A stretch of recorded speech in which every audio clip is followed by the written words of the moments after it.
Et je vous rappelle les fondamentaux justement des comptes publics. Là aussi, ça fait quand même froid dans le dos.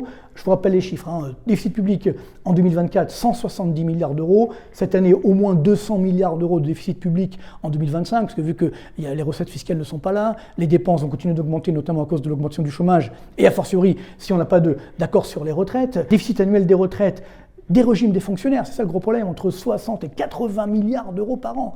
Je vous rappelle que le régime des retraites du privé est à l'équilibre. C'est le régime des retraites des fonctionnaires, on en reparlera tout à l'heure, qui est justement sur un déficit public de l'ordre de 60 à 80 milliards d'euros par an. Donc plus de 305 milliards d'euros, en fait on est à plus de 3400 milliards certainement au premier trimestre. Donc on voit que ça devient évidemment dramatique. C'est-à-dire que même si on vend tous les actifs, la Joconde, la Tour Eiffel, etc., il nous manque 3000 milliards d'euros pour rembourser la dette. Mais néanmoins, ça nous montre que la France est bien, l'État français est bien dans une situation de faillite. Alors, bien sûr, l'État français ne peut pas faire faillite parce que ça sera ses créanciers qui vont ne pas être remboursés de leurs dettes, mais néanmoins, on se rend, du moins de leurs engagements vis-à-vis de l'État français, mais néanmoins, on se rend bien compte que c'est extrêmement dangereux cette situation et qui évidemment nous rend très fragiles et nous sommes bien entendu sous la menace, j'ai envie de dire même sous la sanction d'une dégradation très forte. Voilà ce qui nous menace